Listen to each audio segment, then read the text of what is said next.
All right. Well, how many of you were able to read the notes yet? Anybody? Nobody read the notes? All right. Then it'll all be brand new. Oh. Kathy, it won't all... Oh, isn't that amazing? I love that. All right. We are almost at the end of the book of Deuteronomy, otherwise known as Devarim, the words. Okay, we're almost at the end of it. And what that means is we're going to begin all over again with the readings that are in here.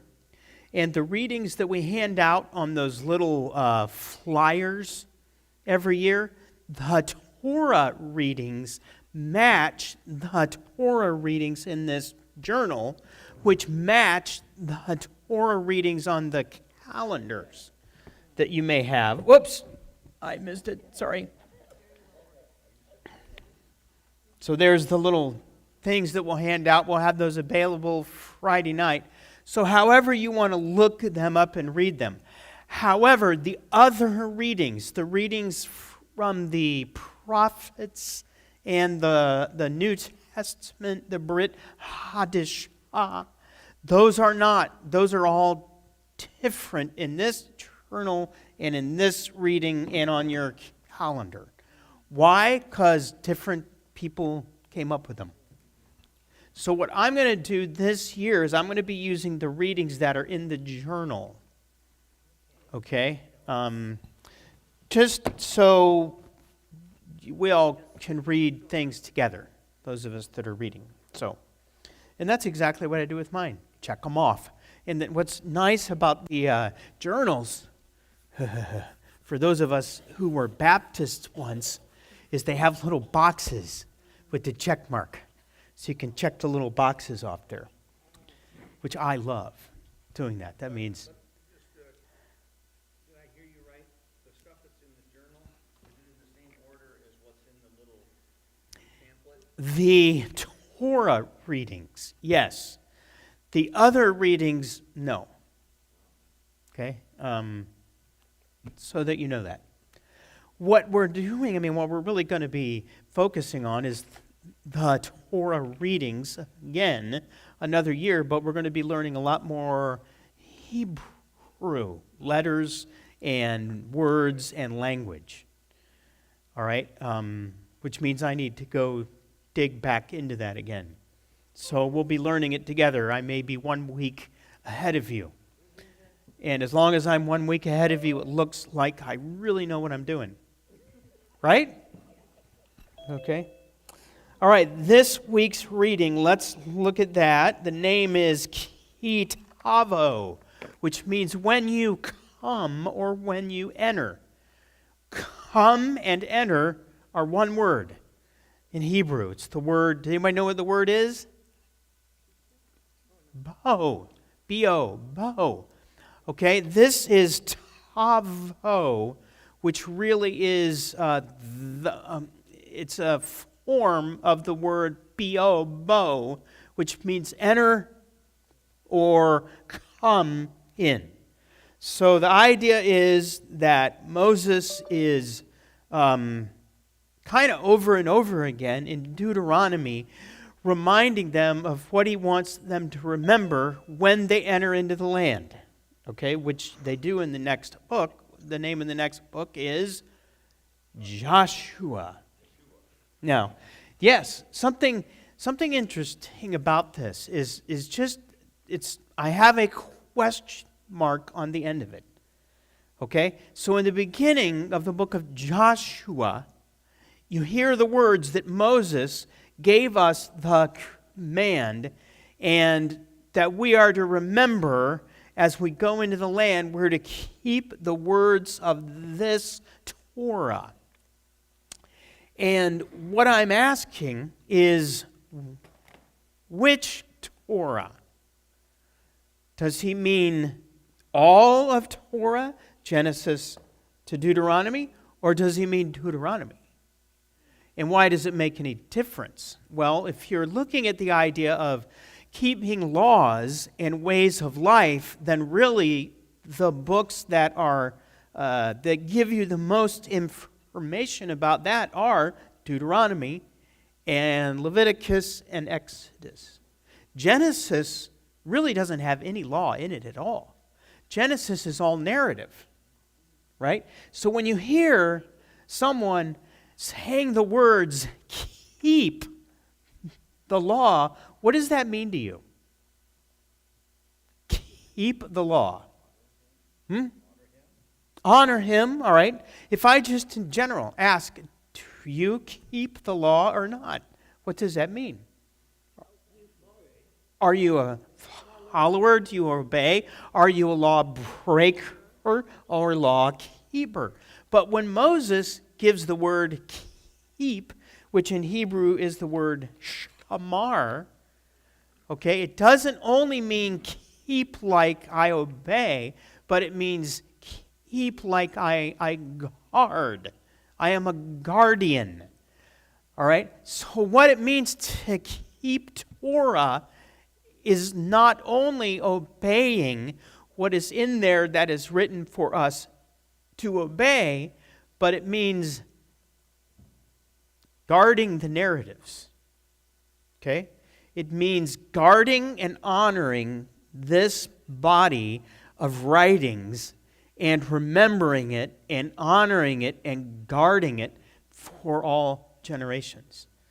Okay? So I want you to know that the idea of keeping Torah is more than rote obedience to the laws. It's really about keeping all of the narratives and honoring them as Scripture, which is what Paul wrote about, right? All Scripture is inspired, yada, yada, and useful. Okay. So, last week's reading, we found and we looked at about 75 of the Torah's 613 commandments that were covering a wide range of behaviors. Okay, this week's reading portion, when you enter, begins by teaching about offerings and gifts. And when Israel enters the land, what are the gifts and what are the offerings and what is it that God, Yehovah, expects of his people? So we begin with Deuteronomy 26, verse 1. Now, when you enter the land that Adonai your God is giving you as an inheritance, and you possess it and dwell in it, and you are to take some of the first of the produce of the soil. So that would be known as the first fruit. Okay? When you gather from your land that Adonai your God is giving you, put it in a basket and go to the place Adonai your God chooses to make his name dwell. So this is going to be about an offering that is going to be given. And it brings up the idea and the whole subject of, as believers in Yeshua, are we under the law of giving? Okay? Is another way of asking that, is tithing a requirement of New Testament believers? Okay? And we're going to look at that. And the answer may surprise you. I would use the word required,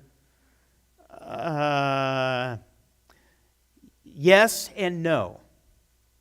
Yes, it is, but it isn't required that you give it to the body wherein you are worshiping.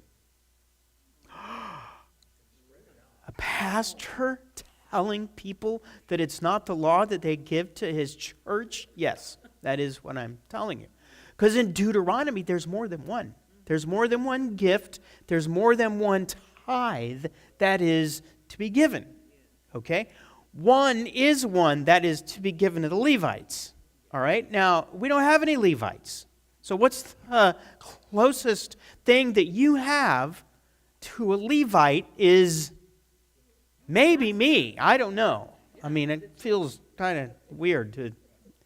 We actually have a guy in our congregation that is from, his background is Levi. He's a Levite. I don't know if you knew that. He's a young man.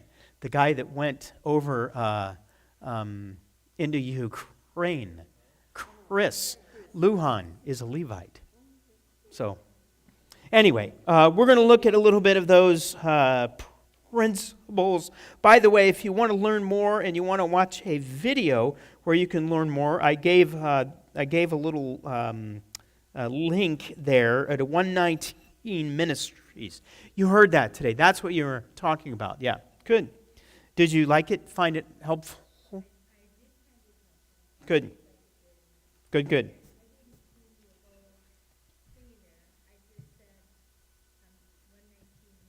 Sure. That's easier. That's easier. Yep. Yep.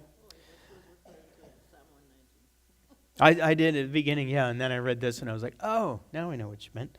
All right, the word tithe is the Hebrew word ma'asar from the word eser, which means 10.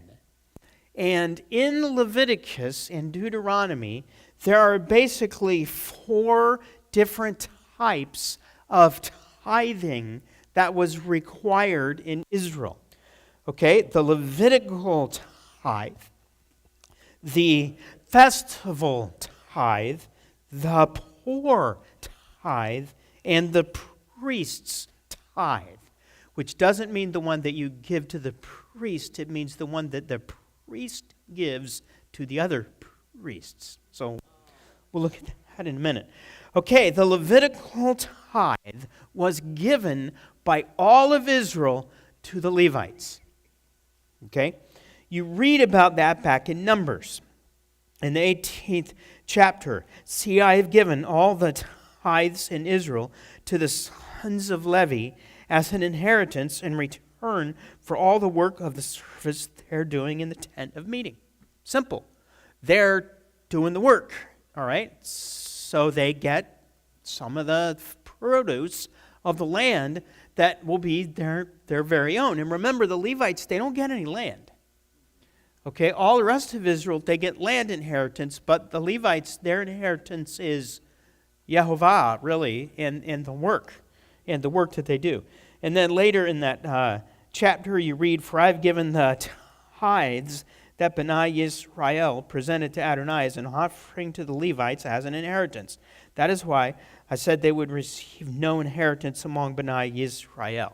Okay, so that's tithe number 1 that we learned about. The next one is known as the Festival Tithe, which is actually designed to make sure that you have everything that you need, you and your friends have everything that you need in order to honor God with His Moedim, His festivals. I love this one. This one is amazing, okay? So that you can have a big and glorious celebration. So sometimes, people ask, well, you're spending a lot of money on Passover or whatever. Yeah, so what? It's in the Bible. We're supposed to do it. Forget about it. Don't worry about it. I know we have tickets, but the tickets never cover what is the money that goes into it or whatever. But anyway, the instructions on this tithe are that a person is to take their tithe to where the temple will be, which is in Jerusalem, and celebrate the feasts there using that money. If they live too far away from where the temple is, they're to sell their tithe, take the money, and go buy whatever they need and celebrate. If what they buy enables them to go to Jerusalem, then they can do that. If it doesn't, then they can celebrate where they are. Okay? Now you read about this in Deuteronomy, and it's a little rough if you've never read it. If you realize and you believe it literally, it's like, whoa, that's really what God says that Israel can do? So here it is, Deuteronomy, the 14th chapter. You will set aside a tenth of all the yield of your seed that comes from your field year by year. You are to eat the tithe of your grain, your new wine, your oil, and the firstborn of your herd and flock before Adonai your God in the place he chooses to make his name dwell, so that you may learn to fear Adonai your God always. Now, suppose the way is too long for you, for he cannot carry the tithe, because the place Adonai your God chooses to set his name is too far away. When Adonai your God sorry, forgot to turn that off. When Adonai your God blesses you, then you are to exchange the tithe for silver, bind up the silver into your hand, go to the place that Adonai your God chooses. You may spend the money for whatever your soul desires. Cattle, sheep, wine, strong drink, or whatever your soul asks of you. Then you will eat there before Adonai your God and rejoice, you and your household. So there you have it. What was strong drink back then? Gatorade. What is it? Well, I don't know. I guess whatever they were able to make from the grapes that fermented. So you have, even today, like in Italy, you have wine that's made from the grapes, but then you have the grape residue. That makes another wine known as grappa. Grappa is about 60 proof. So grappa is like whiskey, but it's made out of grapes. Okay, so the idea is that celebration of the year, you can let loose a little bit. It doesn't mean to go out and get drunk and wasted and do things that are immoral. That is not what that means. What that means is, every now and then, let loose a little bit. Okay? We get in this Protestant Christian box that people have reasonable and rational ideas of why they made the rules. Okay? And yet, the rules are not the rules in the Bible. So, I think this is Sukkot, which is the one coming up. So, save your money. Yes, Gar. I got a question here. The first part of it, yes. it says the wine, the grain, and the oil, and the firstborn. That sounds like the Passover meal. It does. It does. But what you got to remember is in the spring and in the fall, you had first fruits of everything. So it happened once and then it happened over again, but it's a new, in the fall, is it wheat? Is it barley? I don't know. It's one of those.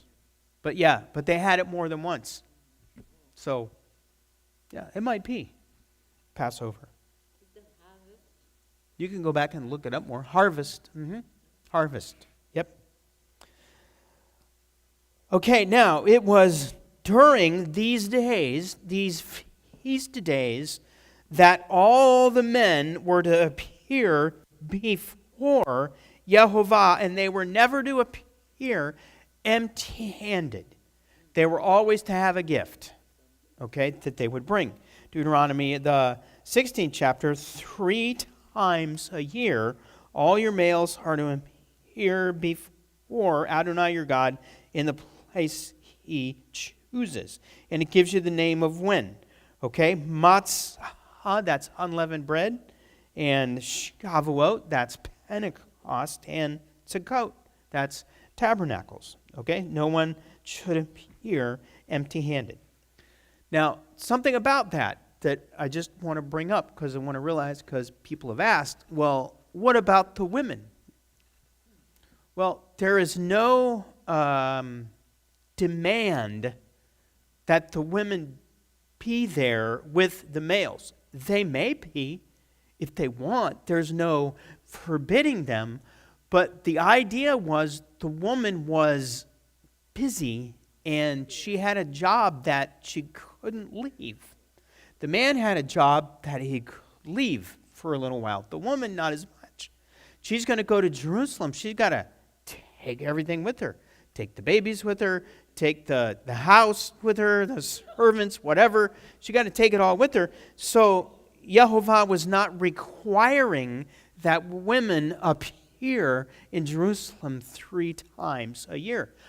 They were allowed to do that, but they weren't required. Okay? Can you think of anybody in the Bible that was on their way to Jerusalem for one of these festivals? Okay. Paul was on his way there. Who else? Yeshua, Jesus, was on his way there. Who else? Joseph and Mary were on their way there. So Mary was coming along.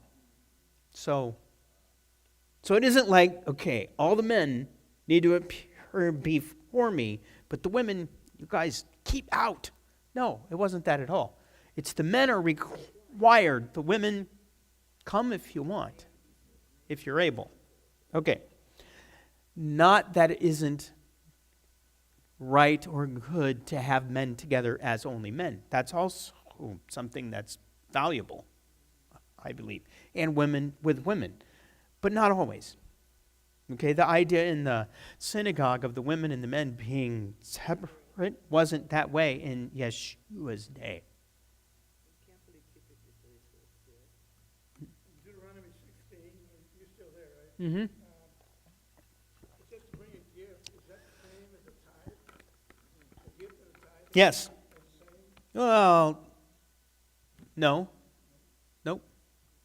A gift is a gift. Okay, it's a free will gift. Whatever your heart leads you, wherever God leads you in the giving, give. Okay? Okay, the next one is the poor tithe that was collected as a provision for those in need.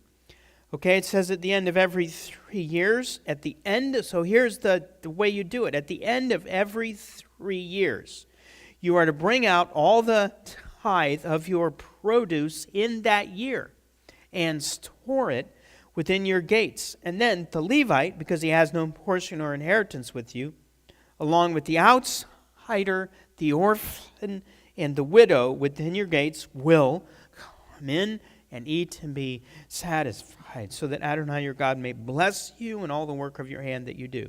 So you have the Levites and the foreigners.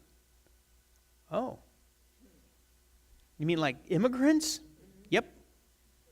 Oh, okay. And the widows and the orphans. So what they were to do is they were to bring in enough every 3rd year that there would be enough provision for all of those people and all of those groups. It's another reason, by the way, why when you glean your land, you were never to glean it all the way to the edges. Okay?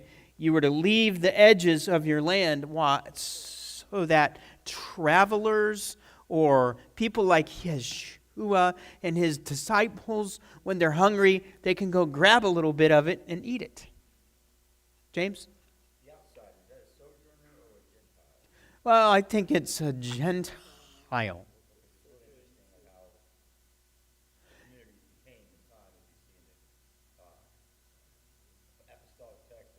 Yep. That vision with Peter and everything else, Right. they had really developed right the walls and not even associated. Absolutely. Yes.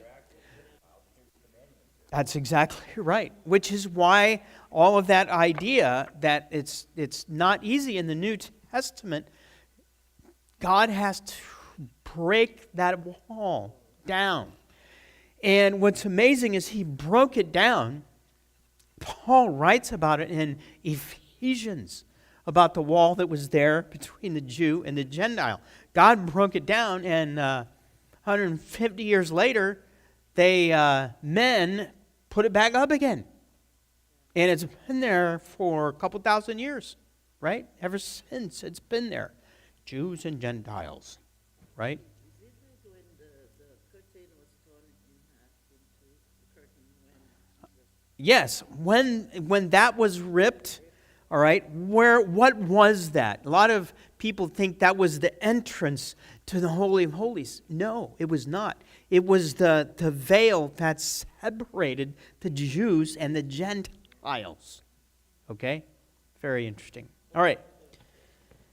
Now, in this week's reading, we are reminded once again of the poor tithe, where he reminds them, when you finish tithing of your full tenth of your produce in the third year, the year of the tithe, you are to give it to the Levite, to the outsider, the orphan, the widow, so that they may eat within your own gates and be satisfied. Almost the exact words you read in Deuteronomy, the 14th chapter.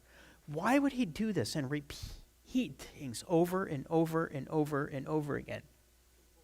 It's important. And take the garbage out. Take the garbage out. Billy, look at me. Take the garbage out. All right. Billy, did you take the garbage out? Take the garbage out. Oh, yeah. Because they're human beings. And they forget. Okay, so it reminds them again. This is why in Joshua 1, it's amazing. Because 2 verses are almost identical. Just identical in Joshua 1. And both of them are, be strong and courageous in walking in all the ways that Moses told you to walk. Then you'll make your way prosperous. You guys know that verse? Yes. But I want you to realize in that verse what the word prosperous does not mean. It does not mean you will be successful in all your ways. It means in all your ways that line up with his ways, because Joshua 1 is all about what? It's all about the battle for the land and going in and taking the land. So for them, the idea of being prosperous is the idea that they will in fact go in and take the land and beat their enemies. It's not that they'll have 5 Mercedes. Not that anybody would want that, but whatever. Mercedes, Cadillac, Jeeps, Hummers, ATVs, whatever. Okay? Sorry, I took a rabbi trail there. Okay, the last one is the priest's tithe, which was to be paid by the Kohanim and went to the other Levites. So remember, all Kohanim are Levites, but all Levites are not Kohanim. Okay? Some of the Levites in Moses' division, okay, what was Moses' father's name? Gershom, okay? Everyone in his division was a priest that went in and did the holy work and the holy things with the animals, and the high priest went in every year in the Holy of Holies, okay? That's one line of Levites. The other 2 lines of Levites were the people that cared for the building and the tent and the equipment and all of that. So they were like the worker bees of the Levites. So the priestly Levites that got their offering in a tithe from the people, they're required to give a tithe of that offering to the other Levites who are their brothers. So maybe God is presenting a way to help them not be jealous, because that didn't work out well. Remember when that happened? There was some jealousy in the land, and the Korah's sons were swallowed up by the earth. Okay, now, but what is noticeable about this offering and the other ones that we've read about is the words that they were to bring their very best. The very best of everything, okay? So you read back in Numbers, "Speak now to the Levites, say to them, when you receive from Bnei Israel the tithe, which I have given to you as your inheritance, you are to then offer to Adonai a tithe of that tithe. Your offering will be reckoned as grain from the threshing floor, or the fullness of the wine press. Then you will also present an offering to Adonai from all your tithes that you receive from Bnei Israel, and from that you are to give Adonai's portion to Aaron. From all your gifts that you receive, you are to present the best and holiest from them as Adonai's portion. Say to them, when you present the best part, it will be reckoned to the Levites as the produce of the threshing floor in the winepress.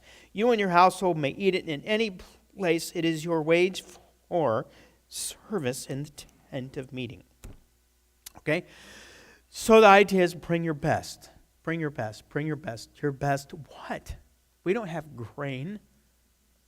Unless maybe you live in the valley and maybe you do have grain. Okay? Your best of whatever. Best of your offering. Best of your earnings. Best of your musical abilities. Best of your life. Bring the best. God wants your best. This is the reason why the lamb that was supposed to be presented to This is why the lamb that was to be presented had to be without blemish. That's right. It had to be the best. Yes. Yeah. And I mean, if you think about it, go back to the offering of Cain and Abel. Okay, Abel offered his best. Cain offered leftovers. I think that's in my notes later on, but that's what the difference was. So if your heart is right, you're going to want to give your best, right? So that's the idea. Okay, now, when Israel was to bring these first fruits, they were to recite these words. Okay, these are the words in English, not the words in Hebrew, but they were to do them in Hebrew, of course. Then you are to respond before Adonai your God. My father was a wandering Aramean, and he went down to Egypt and lived there as an outsider, few in number. But there he became a great nation, mighty and numerous. An Aramean. I thought Abram was a Jew. No, Abram was not a Jew. Abram wasn't even a Hebrew until he crossed over into the land of Israel. Before that, he was an Aramean. Whereas was Aramea? Well, it's a name for the land that in the Bible went from north of the Holy Land, which is modern-day Syria, and went all the way down to where Babylon was, which is modern-day Iraq. Okay? Syria. Yeah. Now, there are, even though you know Abraham was from Ur, but there are two Urs. Well, Chaldean is the language of the people of Ur, but there's a debate as to where Ur was. Okay, one Ur is way down by Babylon, which would be in modern-day Iraq. The other Ur is up north of Haran, which is where Abram's dad settled them. Just a little ways north. How many miles? I don't know, 100 miles maybe, something like that. That's another Ur. So, which Ur was Abraham from? I don't know that it matters that much, but just to let you know, we don't know. Okay? It's interesting that you read that Abraham left Ur because his dad left Ur. To go where? To go to the land of Canaan, right? But he didn't get there, okay? He stopped along the way at what is known as Haran, right? Which is just north of the Euphrates going down into the Holy Land. Well, I don't know if you remember, this is interesting. This may or may not be accurate. But the history given by other Jewish writings, like the book of Jasher, is that Abraham's dad was an idol builder, which you do read about in the New Testament. Okay? I think in the book of Hebrews, talks about Abraham's dad being a worshiper of idols. He was an idol builder, and that Abraham was a believer in the one God and didn't believe in his dad's idols, and even was responsible for burning them one day. And the dad came home and the dad was mad, and Abraham, what have you done? And yada, yada. Anyway, there's stories about that in the book of Jasher. But nevertheless, they moved to Haran. And then his dad died in Haran, and then Abram left and went down to the land, promised land.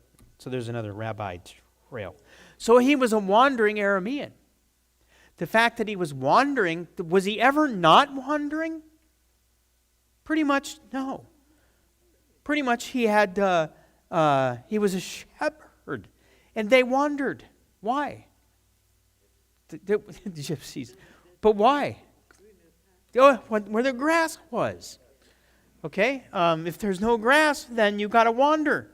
You got to go on to where the grass is. So they did that. Anyway, so moving on, those are the words. My father was a wandering Aramean. Now there's more in it. So if you have your notes, who's got notes? Does anybody not have notes? I have more notes. Do you want notes?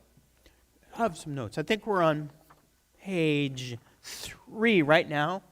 At the bottom down there, these are the words that they were to recite. I was hoping that we could read this all together out loud. Okay, it's where you read Deuteronomy 26, 5 through 10.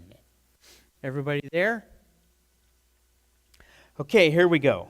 My father was a wandering Aramean, and he went down to Egypt and lived there as an outsider, few in number. But there he became a great nation, mighty and numerous. The Egyptians treated us badly, afflicted us, and imposed hard labor on us. Then we cried out to Adonai, God of our fathers. And Adonai listened to our voice and saw our affliction, our toil, and our oppression. Then Adonai brought us out from Egypt with a mighty hand and an outstretched arm, with great terror and with signs and wonders. He brought us to this place and gave us this land, a land flowing with milk and honey. So now, look, I have brought the first of the fruits of the soil that you have given me, Adonai. Okay, so if they're going to recite those words every year, they're going to always remember, and they're going to be speaking the words out every year. Number one, who their Elohim is, who their God is, and what he did. Okay, and they're going to remember who they are and what is required of them. Every year in their words, when they give their offerings. It was Abraham Heschel who wrote, the famous rabbi, that the most important question any man or woman can ask is, what does God require of me? So what do you think about that question? Is that an important question? Huh? Micah 6:8. That's right. What does the Lord require of you, O man? But that you do justly, love mercy, and walk humbly with your God.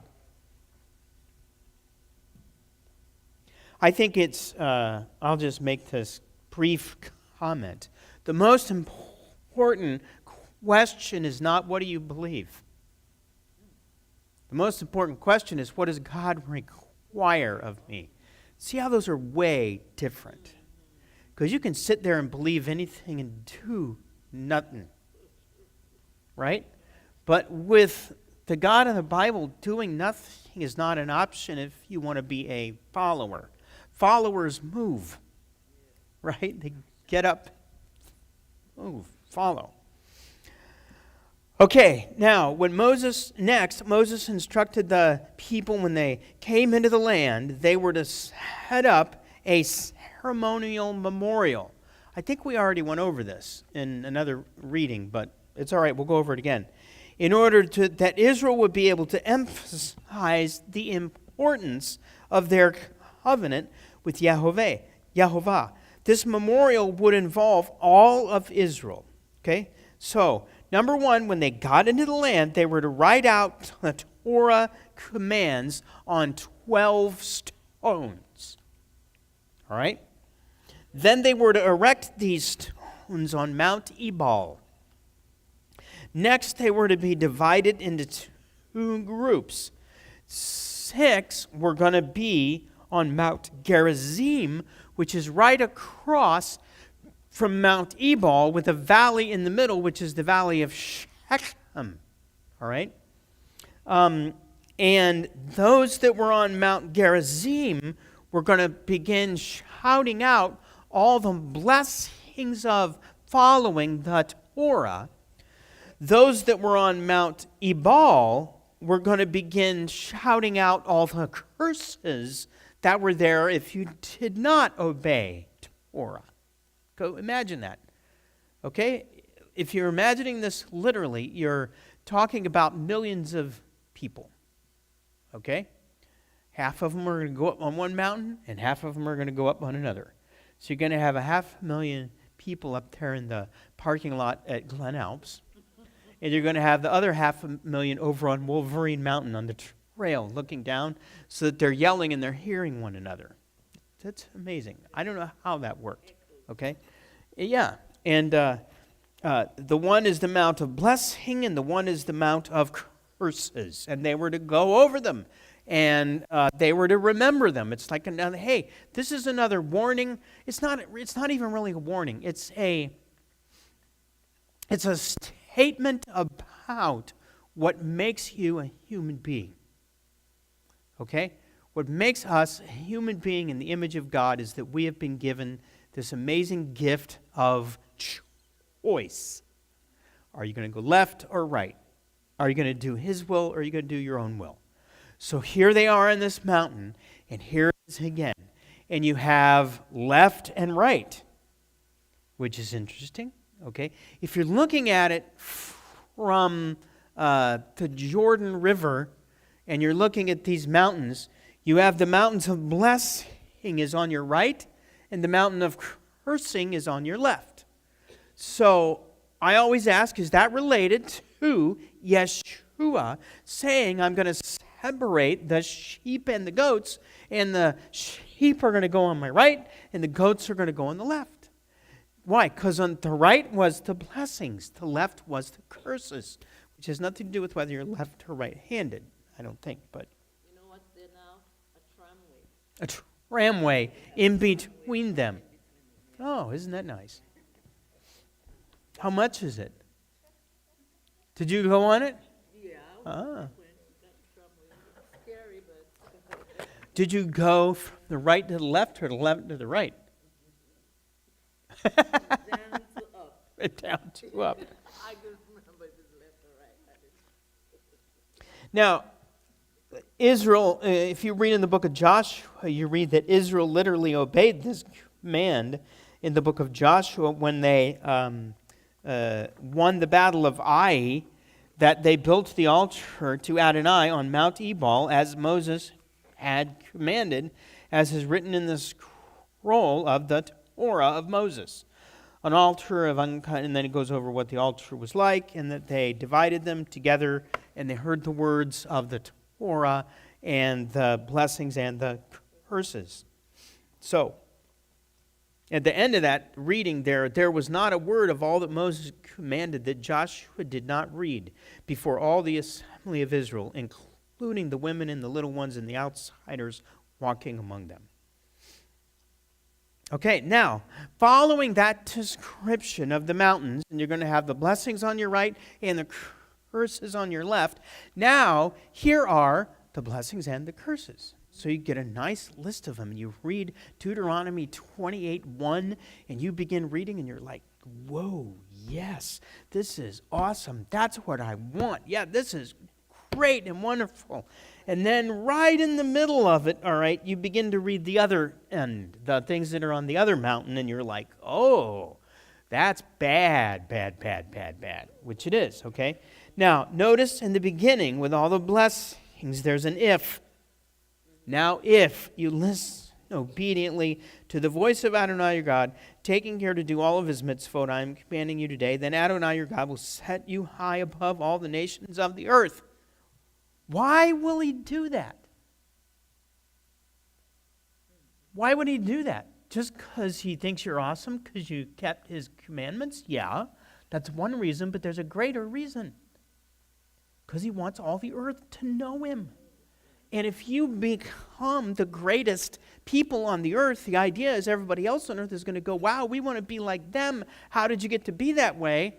That's the ideal of the way it's supposed to work. But it doesn't work that way. One of the reasons it doesn't work that way is people get jealous. When you get blessed, people get jealous. Okay? But the other reason is because in general, God's people have not been that blessed because they've not been that obedient. Right? So we don't really look any different than anybody else, except we go to church on whatever day we do, and we wear religious jewelry. Right? But other than that, our lives are like everybody else's, and maybe it's not supposed to be that way. Maybe our lives, our relationships and all that are supposed to be better than normal, because normal is the devil's normal, right? Because the devil is the god of this world. So the world is busted. It's broken. We are the answer. Yeah, I know. Yeshua is the answer. But you're the ones he uses to be that answer, right? Okay, so there's this all-important two-letter word, if. Okay? Which is our part in being blessed. If you listen obediently. That's the word shema in Hebrew. If you listen to the voice of Adonai your God and do all his mitzvot. In other words, listen to his voice, read his words, listen for his literal voice, okay? Because his literal voice will lead you to do his mitzvot in ways that maybe you never thought about. And you hear his voice, and his voice says, hey, I want you to go over there, and I want you to tell this man that I love him. Okay, my wife did that once. It was crazy. We were eating out. This was many years ago. We were eating out. This was in Florida. We were in a restaurant that revolved. And in those days, I know what I was eating. I was eating shrimp and crab and whatever else came out of the water. I don't eat that now, but that's what I was eating then. Anyway, so we're in this restaurant, and there was these guys were having an argument, and the one guy was obviously drunk, and the other guy wanted his keys. And he was like, I'm not giving you my car keys. And the other guy was like, dude, you are giving me your car keys because you're drunk and I'm not letting you drive home. So they're having this argument, and it's getting loud and everything. And I'm eating my meal, and I'm like, shut up and go, I'm enjoying my unclean food. When suddenly my wife stands up and goes and walks right over there. And I was like, geez. And she goes right up to this guy that has the, I'm not giving you keys. And she comes up and looks at him and goes, I know this is really weird and you don't want to hear this right now, but God loves you. And he dropped his keys. And the next thing I know, he and Gail are sitting down at this table, and she's talking to him. And at one point, I finally got up and went over there, and I was like, do you need my help in the middle of this? She's like, nope, don't need you. All righty then. I'll go sit back down and eat my crab meat. But what's amazing is the guy, okay, so that guy, the reason he dropped his keys and sat down like that, he was weeping. He said, that's the weirdest thing. He said, I was in the grocery store today, and this woman came up to me that I've never known and never met and said, you know what? God really loves you. He said, that's twice in one day. That's never happened to me. So the reason that was happening is that my wife was mind. She was hearing, she was moved by the Spirit to do something about that right now. So that's probably happened with all of you in one way or another, where God has moved you in a moment to do something. But you can only get that voice if you're willing to listen and you're willing to obey, right? So, the blessing that you read is a beautiful list of blessings. And you may remember the word blessing is the word barak, which means to kneel down and give a gift, to kneel down and bless, okay? The ancient Hebrew pictograph is the picture of a house and a head and an open hand or palm, and it means the bending on the knee in order to present a gift. So the word looks a certain way, okay? So these are the barakas, these are the gifts that are from a good father. But then you hear the next edge of this word, which is Deuteronomy 28:15, where it says, "But if you will not listen to the voice of Adonai your God to take care to do all of his mitzvot and statutes that I'm commanding you today, all these curses will come on you and overtake you." So what did you notice when you read that list of curses? Do you notice anything?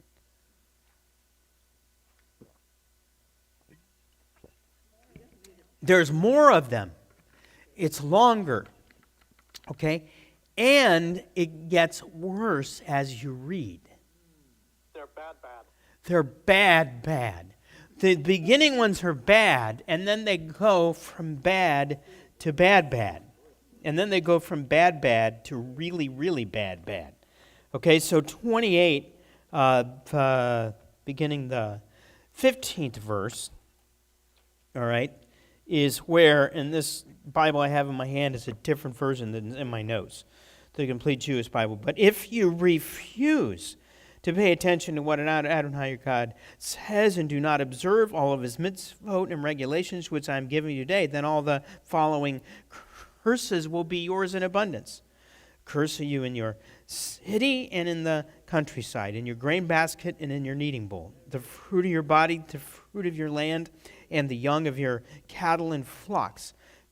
Curse on you when you come in and when you go out." You read down the line, and it gets worse and worse and worse and worse. And why? Why does it get progressively worse? Because anywhere in there, you have a choice. So the moment that you repent, and by you I mean Israel, then the curses will relent. That's the idea of it. The idea of them is the only reason they're there is to bring Israel back. So she'll be coming back.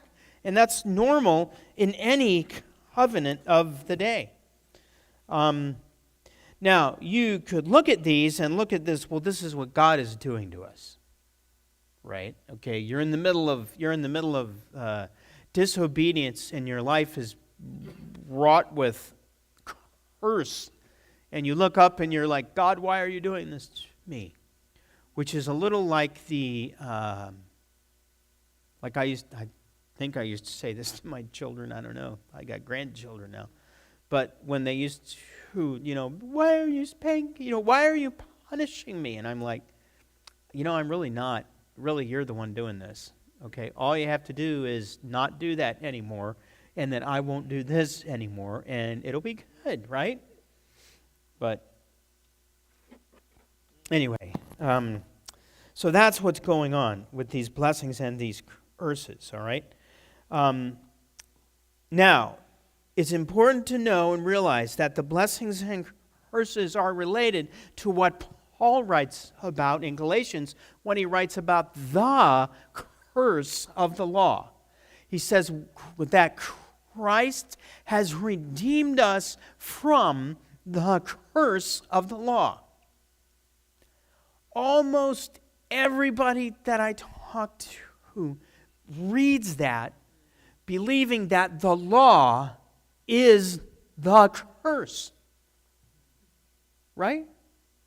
That doesn't make any sense. Love your neighbor is a curse because you read love your neighbor in the law. So if the law is a curse, then love your neighbor is really a curse. That doesn't work. That doesn't make any sense. So the law is not a curse.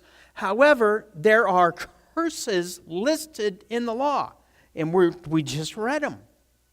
Okay? So when Paul writes, you have been redeemed from the curse of the law, he means the curse that you read about in the law. And what is that curse that we have been redeemed from by Yeshua's death and resurrection? What is it? Death. Death is the curse of the law from which we have been redeemed.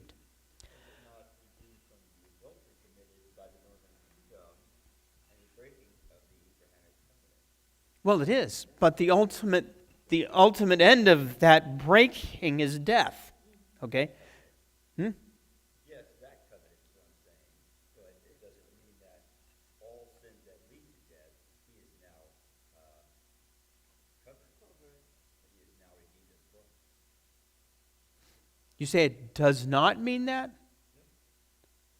How do you know he's speaking about future terms and present? Yeah, I think you're right. I get that. I agree with that. But the idea is now the death that was over us as people who follow him and even people who have rebelled, if we will let go of our rebellion and walk with him, then we don't need to worry about death anymore. Yeah. Well, I think that was it when in his letter. I think that's what he was writing about. But that doesn't mean that you don't have the consequences of your rebellion. He doesn't necessarily remove all those. Because in Galatians, Paul writes as well, God is not mocked, right? A man reaps what he sows. So the idea is if you sow your life to the world, then that's what you get back, which is death. If you sow your life to God, then what you get back is life. Life doesn't only mean life after you die, although I believe it does, resurrection and all that, but life means life now, right now. Yes, you're right.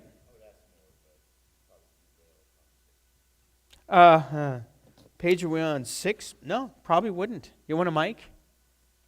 That way the people online can hear and argue with you. Not argue. I'm just trying to break it down further.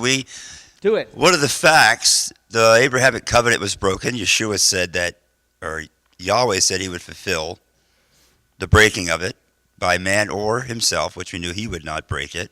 Right. And in Hebrews it tells us that it wasn't the fault of the law, it was the fault of man, why that was broke. And he said, no longer will we fear, man will teach you to fear Adonai, for I will cause you to fear Adonai. Okay. So we have two covenants. We have the Abrahamic covenant, and the northern kingdom was banished, and that needed to be fulfilled. And that adultery, the punishment for that, is death. So the fulfillment of that is Yeshua in that death process, and he's also going to move forward with a whole other description through Levitical laws about remarrying your divorced bride. But besides that, what is the new covenant or renewed covenant? It's what we see in the upper room with the disciples and the drinking, eat of my flesh and drink of my blood. But he doesn't say anything else new to that covenant as far as what we have to do or expect from him. Mm. So then it begs the question, is he fulfilling what broke and then saying step back into what already had established? Or is there a new direction we're supposed to be following? Because you could argue that you're still completely responsible for sin sacrifices and every other process of the temple. But the temple doesn't exist, so I can't even do those. And hence Hebrews. Yeah. The book of Hebrews is where you learn, there is something that morphs with the whole new and renewing of the covenant, because we're now under another priestly line, which is the line of Melchizedek rather than the line of the Levites. right? Which is what changed in Torah. What does that tell us, though? What do you mean? What does that new Tells priestly us line? that you don't need to go offer up bulls and lambs in Jerusalem. Yeah, but we at have the temple. a whole new temple built in Ezekiel to the perfect specifications that it was originally built. Sure. Talking about sin sacrifices, again, committed, and a prince existing. Okay, and if you think about this, the offerings, this is going to end up being a long answer, okay, which is all right. The offerings that are mentioned in Leviticus that the Levites did were not really what brought you forgiveness. What brought you forgiveness was a choice that God made, that if you repent, then I will forgive you. That's the way forgiveness has always worked. Well, then what were the offerings? What were they? Foreshadowing. They were worship. They were an offering. Did you say worship? I said foreshadowing. And foreshadowing. They were their way of worship, and they were a way of pointing out what was going to happen, all right, and what already happened. With the lamb being offered from before the foundation of the world, they're acting out this idea that your disobedience costs to God and to you. We'll have to ask then, because that proves that different sins require a greater responsibility for committing those acts. Not every sin required the death of an animal. So, That's right. But now if Yeshua is there to take away all penalties from sin with death, then all sin is the same. We know that's not true. Right. It isn't. He didn't. That isn't what he did. What did he do? He removed the death penalty. So that one has been removed. But you have the consequences. He didn't remove those. That is the consequence. Well, that's the end. That's the ultimate consequence. Well, But we it's get not back the to only the consequence. fact then we don't have the church anymore. We don't have the temple. And as you described, if someone was to commit a sin that would led to the penalty of death, it wasn't simply take them out and stone them or throw them off a cliff. There was a process with those in the synagogue who had to meet and even Right. with the Father and Yeah. come to consensus that this person is actually guilty and they're not willing to turn from their sin. Right. So the ultimate punishment of them is to be destroyed. So there wasn't just simply cut and dry, the guy's gathering wood, now we're going to kill him. There was more Right. to that story, obviously. But Yes. But again, we get back to the problem. There's no temple or Levitical priesthood to even commit the very thing that he described us to do, to Right. act out his laws. So then what is Ezekiel about? That this, New heavens, new earth, yes. new temple. What is it? It is a picture of Yehovah and his people on earth that are now in a way of worship that is perfect, glorious, and everything about it is perfect and glorious. What's the purpose of the sin sacrifices? Pictures. But isn't it also like the sacrifices are a reminder that Reminder. everything came from God? So we're giving Absolutely. back. Yes. That's Yes. certainly a great And answer, a too. reminder of the lamb that was slain before the foundation of the world, which is what that thing is in the new heavens and the new earth, what that picture is. Now, are the pictures in Ezekiel and things like that that are given that are apocalyptic in their nature, are they literal or are they figurative? Yeah, fair point. Are they literal or are they symbolic? If you believe they're symbolic, are you less of a believer than if you believe they're literal? That's a good question to think about, okay? Because I look at the things in Ezekiel and I think that those are symbolic, okay? That doesn't mean I'm right. So don't take my word on that, Okay? But it doesn't mean that I'm less of a believer because I don't believe they're literal. Okay?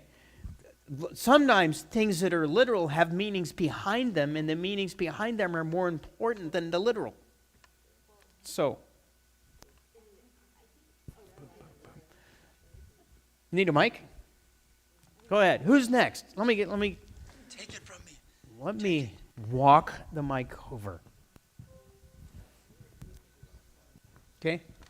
Go ahead. I think a lot of Ezekiel is literal. I mean, when you think I agree of, with you. I think a lot of it is.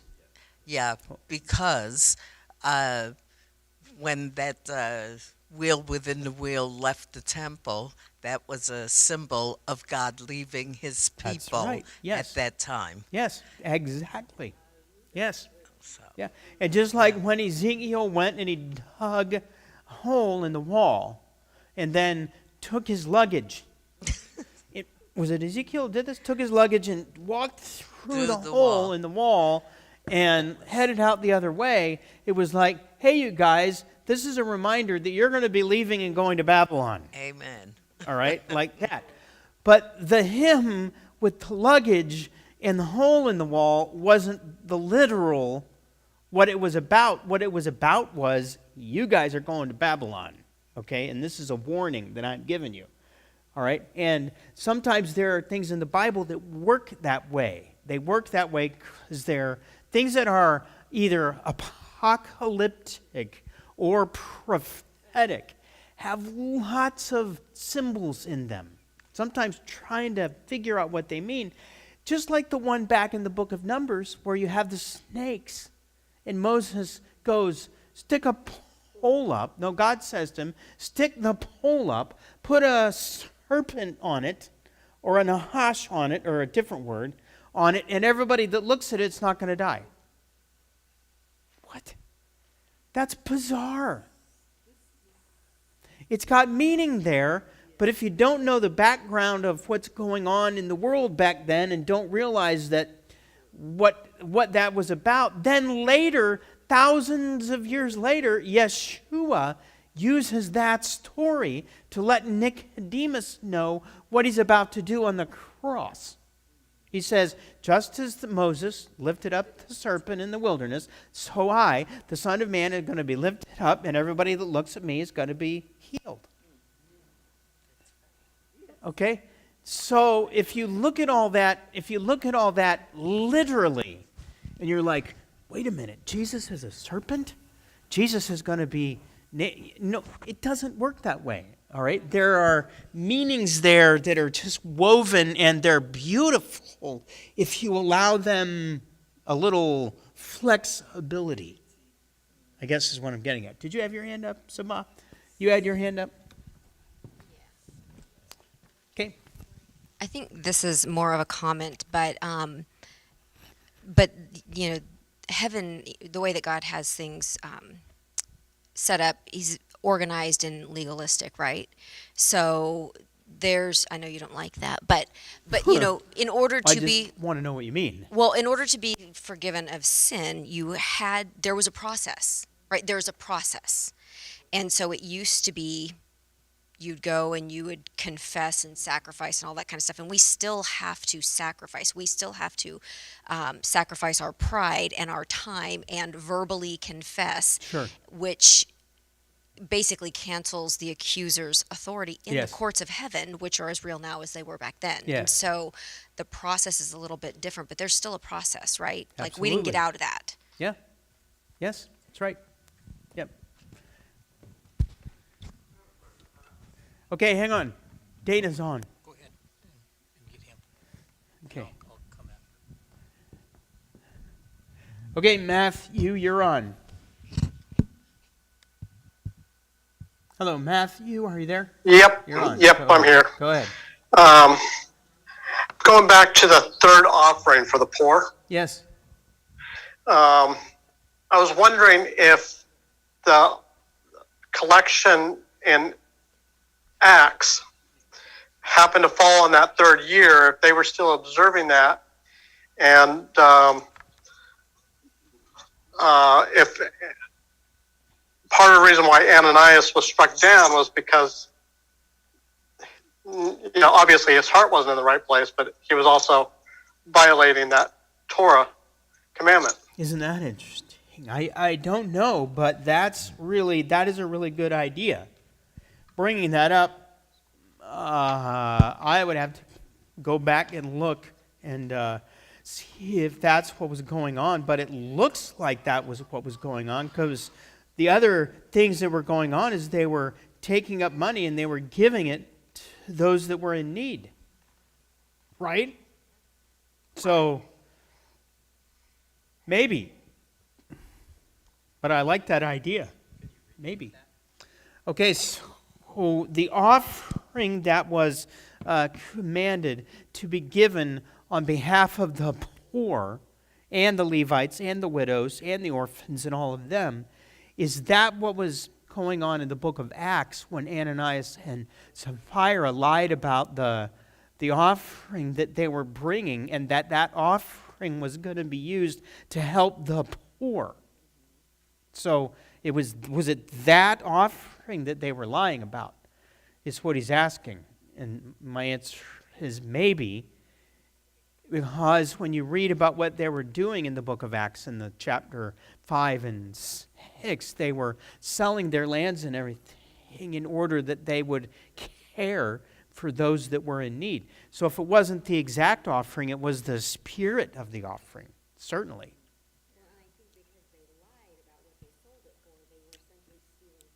That's right. Yeah, because they had already deemed it as what's that word? Same thing we learned about when the guy went into Jericho and stole the items that were dedicated. Once it's dedicated, it's not yours anymore. So Ananias and Sapphira already did that, so it wasn't theirs anymore. So what did they do? What was their act? Stealing. Yep. We were talking earlier about the things to write down on the rocks. Yes. And there were 12 rocks, not 10 rocks. And there seems to be 6 blessings and 6 curses. Is that the idea? Yep. What were the things that they wrote down on the rocks? That's a good question. We don't know. It may have been the book of Deuteronomy. Okay, the things that were written in the book of Deuteronomy, that were the laws, and there were blessings, and there were the curses. And I think the reason the number 12 is there is because they divided Israel in half. So they had 6 on the right, 6 on the left. Mm-hmm. But, yeah, I get where you're going with that connection. I was trying to understand the 10 laws, and then I was trying to equate. There's 2 more. Where did they go? Was it Moses coming down the mountain and he went, here, I give you these these 10 commandments, right? Probably not, but okay. There was a movie years ago. Anybody know that movie? Okay, where he came down. I think it was a Mel Brooks movie. Yeah, History of the World. He comes down with these 3 tablets and he goes, I'm here to give you these 15, and one of them falls out of his hands and he goes, 10 commandments. So, the other thing. Okay. The other thing that I wanted to mention was the idea that you said earlier about believing or doing. And that's a stark difference between how we are here in our country. Is we have lots of believers, but we have very few doers. That's right. And I hate to say that, but I do see that, because a lot of people definitely believe in their heart about what's going on, but they don't do it. And I'm thinking that's where we, as a church as a whole, as a church in the United States, as a whole, the believers as a whole, we're missing the boat. And it seems like We're 20% of the church does it and the other doesn't. yeah, 10% maybe, more like it. A tithe Yes. of the people. But you know what? What if that's the reason that we're in the mess that we're in the USA right now, is because believers have basically just believed for 100 years Mhm. or however many years, 50 years, and we haven't emphasized that if you want to really be a follower, you have to live your life a certain way. That's the way that is given in the Bible. And when you don't live your life that way, and people who are not believers, they look at your life and they go, well, you're no different than I am. Well, why not? Okay, see, I heard it like this. Well, yeah, we're no different than you are. We're human beings and we mess up and yada, yada, yada. And I'm like, yeah, I know that we mess up, but if I, as a leader, am encouraging you to mess up, something is wrong, right? You know, Martin Luther, he wrote this. If you're going to sin, do it boldly. Yeah, Luther wrote that. Luther and the boys. Okay, a lot of things like that in there. So, you're right. I believe that because of replacement theology, Yep. not recognizing the Jews and thinking that the church has taken over that, this is why we have what we have today. This is why we don't have true followers of Yeshua. They think that they're just going to merely go along and the rapture will come and they're going to go to heaven and they don't have to worry about anything else. A lot of them think that they're going to go through the revelation, the period of great wrath, and they're going to be sealed. Mm-hmm. That's so wrong. It's only the Jews that are going to be sealed at that time. But see, okay, and that leads me to the end of my ideas for tonight. But Okay. it matters. It matters. You're absolutely right, and it matters. And replacement theology is another one of those man-made thoughts. Well, yes, systems that will mess up your actions and your behavior. Okay, but the bottom line is, what do you really believe? No, the bottom line is, what do you really do? What are your actions? Because your actions will lead me to know what your beliefs are. Okay? Your mouth about what your beliefs are. So what? Actions, yes, totally. Because you can lie about anything. You can be a hypocrite about anything, right? So we need more action. Action. What action? Well, any action. Pick something in here and do it. That's the action that we need. And the things that the world is looking at us and looking and going, man, you guys are just like us, so I don't know what you're... Stop doing those. You know what I mean? So anyway, I don't know. I'm in a good mood, even though we're bringing these things up. This head in there. Tavo and He, Tavo. Tavo, but the last week's one was T what? Tetse. T-E-T-Z-E. I believe. And that's going. Ki Tetse. Honestly, I don't remember. Going forth.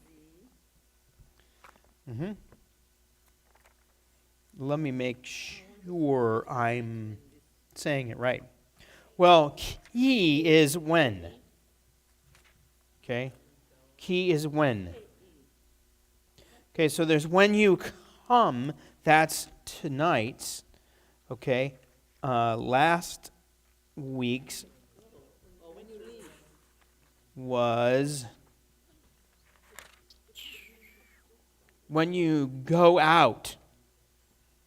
Key tetse is when you go out to war. When you go to war, basically. When you go to war. So when you go to war, I want you to remember this. When you go into the land, I want you to remember this. So, okay, I'm out of gas. Yes?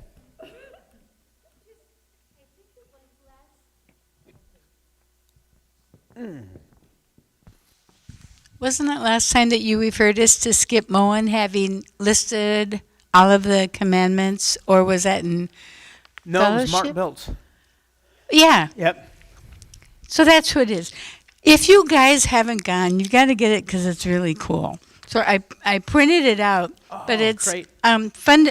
It's I don't know how many pages it is. It's double-sided, but it's really cool because it's all the 613 categorized in here. It's fun to look over. is That's all. really It's neat. just plain fun. And then the other thing, from listening to the 119 thing, listen to it in the notes because I think it's in there, or else you said it, to have a celebration savings account of 10%. So you're ready to We do spend that. money on the feast. Yeah. I like that. Feast. Yep, good. Okay. All right, everybody. Well, may Yehovah bless you and keep you, because I know that he will, because you're walking in his ways. Amen. Friday night is going to be about the fall Moedim, the appointments, and we're going to go over those and that idea like we do every year. And then Sunday, we're going up on the mountain to Glen Alps parking lot at 4:30. We're going to meet up there. Same place we always meet. Bring your snow jackets and all that. But we're going to go up there and blow the horns and make noise and yell and scream. And if you don't have a trumpet or a shofar, maybe you have a kazoo or a harmonic or whatever that you can blow. No, that is an idea, but I'm not going to do that. Okay, a couple people needed something, but I don't remember what it was. No, Mark's in North Carolina. Oh, he was not online tonight. No.